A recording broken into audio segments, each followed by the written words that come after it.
ગુજરાતી સાહિત્યનો મર્દ એટલે નર્મદ.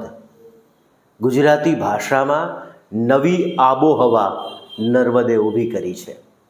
અર્વાચીન ગુજરાતી સાહિત્યનું આખો કાયાપલટ આ સર્જકે કર્યો છે.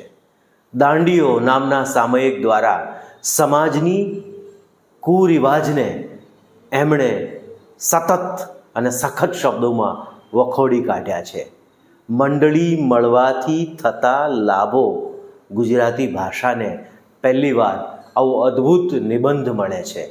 મારી હકીકત જેવી આત્મકથા ગુજરાતી ભાષાની આવી પ્રથમ આત્મકથા મળે છે, જે પોતાનું દિલ ખોલે છે, જેમાં સાચી વાત બેધડક બિંદાસ આલેખે છે. ગુજરાતી ભાષામાં દેશાભિમાન જેવો શબ્દ આ સર્જક આપે છે. નર્મદ સમાજ સુધારક હતા, સર્જક હતા.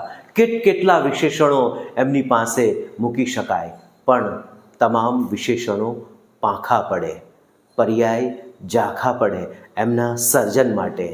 હવેથી તારા ખોળે છઉ એમ કહીને એ કલમને ખોળે માથું મૂકે છે અને નોકરી છોડીને શબ્દની સેવામાં રત થાય છે. ગુજરાતી ભાષા આજે રળિયાત છે, સોહામણી છે.